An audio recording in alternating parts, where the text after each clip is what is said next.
दिगंबरा दिगंबरा श्रीपाद वल्लभ दिगंबरा सर्वांना श्री स्वामी समर्थ श्री गुरुदेव दत्त.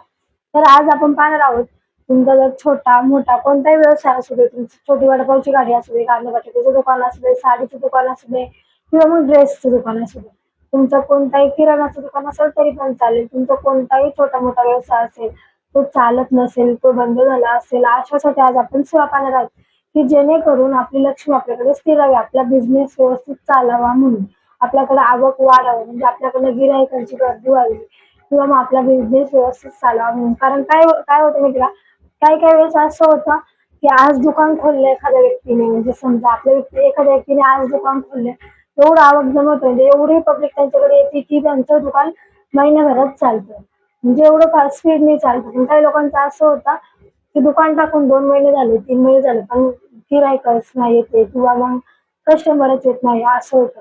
मग त्याच्यात काय करायचं, आपल्याला काय, आपल्याला आवक हे कायम पाहिजे, म्हणजे आपल्याला हे गिराईक हे पब्लिक हे म्हणजे नेहमी पाहिजे. कारण तो आपला बिझनेस आहे, आपल्याला दर महिन्याला पाहिजे, म्हणजे आपल्याला कंटिन्यू ते पुढे चालू ठेवायचे. आपल्याला ते आज आलं उद्या भेटलं म्हणजे 1 महिन्यात धंदा झाला, दुसऱ्या महिन्यात बंद पडला असं नाही. असं आपल्याला करून चालणार नाही. आपल्याला ते आवक म्हणजे नेहमीच पाहिजे, आपल्याला नेहमीच आपला बिझनेस व्यवस्थित चालला पाहिजे, हे आपल्या लोकांचं म्हणणे असतं. आणि याच्यासाठी आपण काय सेवा घ्यायच्या ते आज आपण पाहणार आहोत. आणि 100% गॅरंटीने ही सेवा उपयोगी पडते. 40 दिवसांची सेवा आहे, जी आपल्याला करायची आहे. तुम्ही घरात करा. तुमचा जर घरात बिझनेस असेल किंवा काही महिला घरातनं ज्वेलरी विकतात किंवा मग ड्रेस मटेरियल वगैरे विकतात. तुमची घरात बिझनेस असेल तर घरात सेवा करा. जर तुमचं दुकान असेल, गाळा असेल तर तिथे जाऊन सेवा करा. किंवा मग तुमची गाडी असेल भाजीची तर तिथं आपण करू नाही शकत सेवा, आपल्याला घरातच करावी लागेल ना. तर अशा ठिकाणी जिथं तुमचा धंदा असेल तिथं तुम्ही सेवा केली तरी पण चालेल. जिथं तुमचा धंदा घरी असेल तर घरी सेवा केली तरी पण चालेल.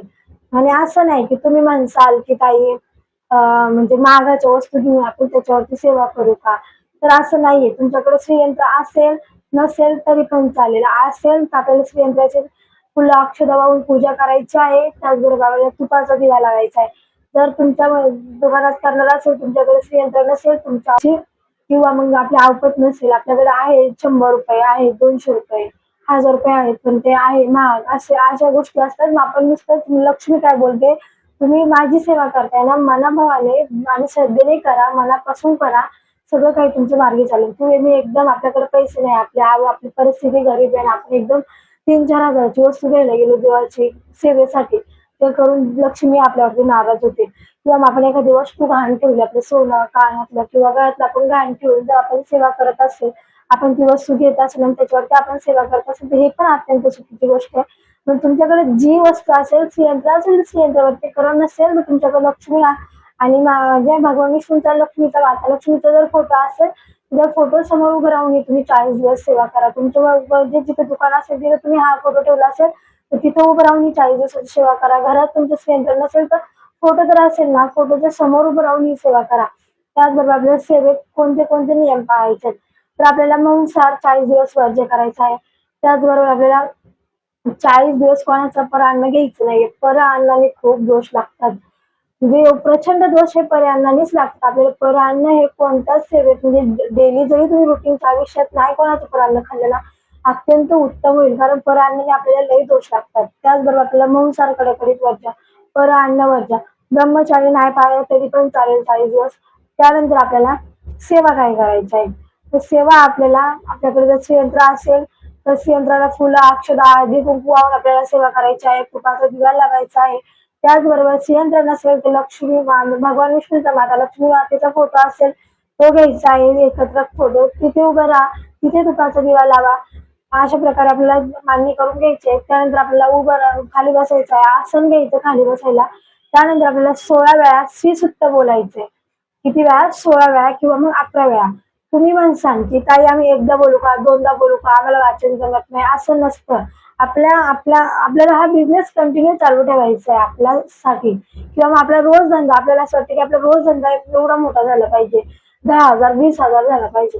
पण जर आपण सेवा जर कमी केली तर आपल्याला फळ पण कमीच भेटणार. जर तुमची सेवा मोठी असेल तर तुमचं फळही मोठं भेटेल. म्हणून आपण ही सेवा, आपली सेवा मोठी आहे आपला बिझनेस चालण्यासाठी, आपला आवक वाढण्यासाठी, आपल्याकडे कस्टमर येण्यासाठीची ही सेवा आहे.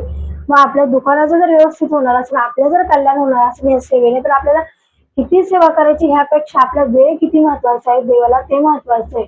त्याचमध्ये आपल्याला 16 वेळा श्रीसूक्त घ्यायचं आहे. एक वेळा नाही, 2 वेळा नाही, डायरेक्ट 16 वेळा घ्यायचं आहे. त्याचबरोबर आपल्याला 16 वेळा व्यंकटेश स्तोत्राचं पठण करायचं आहे. आणि व्यंकटेश स्तोत्राचं पठण हे 1 ते 8 म्हणजे 1 ते 7 ओळींपर्यंत पाठ पूर्ण वाचायचं आपल्याला 15 वेळा, आणि लास्टला 16 वेळा आपल्याला फलश्रुती पण घ्यायची आहे. जे 1 ते 8 बसलं फलश्रुती, 8व्या ओवी बसलं फलश्रुती चालू होती व्यंकटेश स्तोत्राची. म्हणजे आपल्याला 1 ते 7 ओवी व्यंकटेश स्तोत्र आहे, त्याच्यानंतर 8व्या ओवी बसलं फलश्रुती चालू होती. आपल्याला 15 वेळा 7 ओव्यांपर्यंत घ्यायचं, आणि त्यानंतर आपल्याला 8व्या ओवी बसलं फलश्रुती घ्यायची 16व्या वेळा. तसंच श्रीसूक्ताचं पण आहे. आपल्याला श्रीसूक्ताची फलश्रुती 15 नंतरच घ्यायची. 15 वेळा आपल्याला श्रीसूक्त वाचून घ्यायचं, आणि त्यानंतर 16व्या वेळेस आपल्याला फलश्रुती घ्यायची आहे. अशा प्रकारे आपल्याला सेवा करायची. त्याच नंतर तुमच्याकडे जर कमळकाठ्याची माळ असेल, श्रीयंत्र असेल, तर असं श्रीयंत्र आपल्या हातावरती असलं, त्याच्यावरती कमळकाठ्याची माळ ठेवायची असेल आपल्याला गोल गोल करून.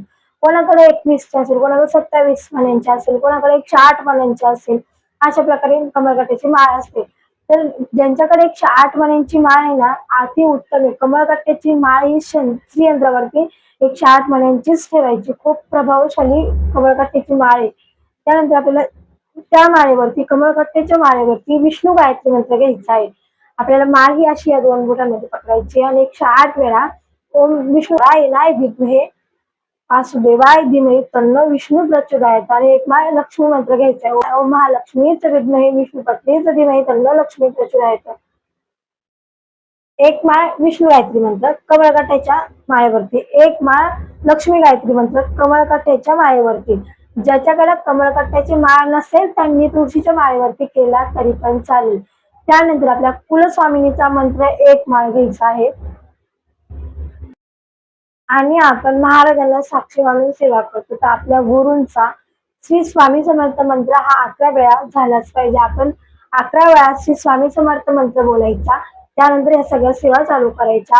सगळ्यात आधी आपल्याला स्तवन बोलायचं आहे महाराजांचा. त्यानंतर 11 माळी जप घ्यायचा आहे. त्यानंतर आपल्याला श्रीसूक्त घ्यायचं आहे. त्यानंतर व्यंकटेश स्तोत्र घ्यायचं आहे. त्यानंतर विष्णू गायत्री मंत्र, लक्ष्मी गायत्री मंत्र, कुलस्वामिनी मंत्र.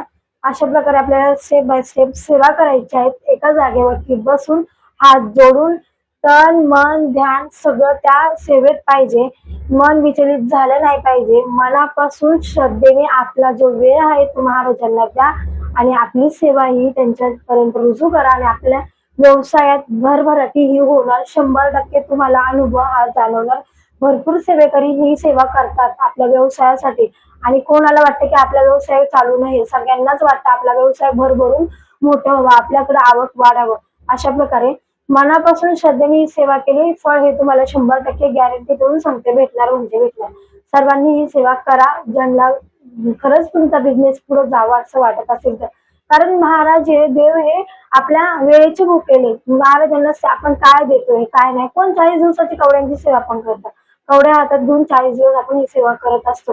कोणी अशी करतं, कोणी तशी करतं. ती पण केली तरी पण चालेल, पण आपण काय वाचतोय, आपण काय कमळकाठ्याच्या मणी वाचतो, आपण देवीला जे काय आवडतं त्या गोष्टी वाचतो. त्या प्रकारे ते सगळं वाहण्यापेक्षा आपण देवी काय म्हणते, तुमचा वेळ मला द्या, ते वाहण्यापेक्षा माझी सेवा करा. मला सेवा महत्वाची, मला भाव महत्वाचा आहे. लक्ष्मी मातेची सेवा करा. 40 दिवसांची सेवा आहे. निर्विघ्नपणे तुम्हाला जर कुठं गावाला जायचं असेल, फक्त परान्न खाऊ नका. कुठेही लग्नाला जा, कार्याला जा, तिथेही तुम्ही सेवन करू नका परान्नाचं. कृपया करून सांगते, परान्न कुठंच खाऊ नका. माहेरी गेलं तरी पण नका खाऊ. आपण आपल्या बिझनेस साठी करतोय, आपण आपल्या आपल्या कामासाठी हे सेवा करतोय. मग आपलं काम जर अडत असेल तर आपण परान्न न खाल्लेलं बरं. आपलं पुढे जर चांगलं होणार असेल तर आपण आधीच का आगीतोडी मारायची ना. अशा प्रकारे पुढे जर आपल्याला चांगली स्वर्ण म्हणजे आपले सोन्याचे दिवस आहेत, तर मग आपण 40 दिवस आपण पाळू शकतो ना परान्न खाल्ल्याशिवाय. लग्न कार्याला जाऊन या, नंतर सुरुवात करा. अशा प्रकारे तुम्हाला जर मानसिक धर्म आला मध्यंतरी, तर तुम्ही ते 4 दिवस 5 दिवस पाळा. त्यानंतर परत सेवा सुरू करा. आणि शक्यतो करून कुठं गावी 40 दिवस जाऊ नका. जर असेल लग्न कार्य तिकडनं आल्यावर करा. 1 दिवस इकडे तिकडे स्किप झाला तरी पण चालेल. संकल्प हा आपल्याला सोडवायचाच आहे 40 दिवसांचा. पण संकल्प सोडवताना आपल्याला अखंड शब्द बोलायचं नाहीये. अखंड शब्द बोलला की आपल्याला अखंड सेवा 40 दिवस करावी लागते. एकही दिवस स्किप करून चालत नाही. म्हणून आपल्याला संकल्प करताना अखंड शब्द हा बोलायचा नाहीये.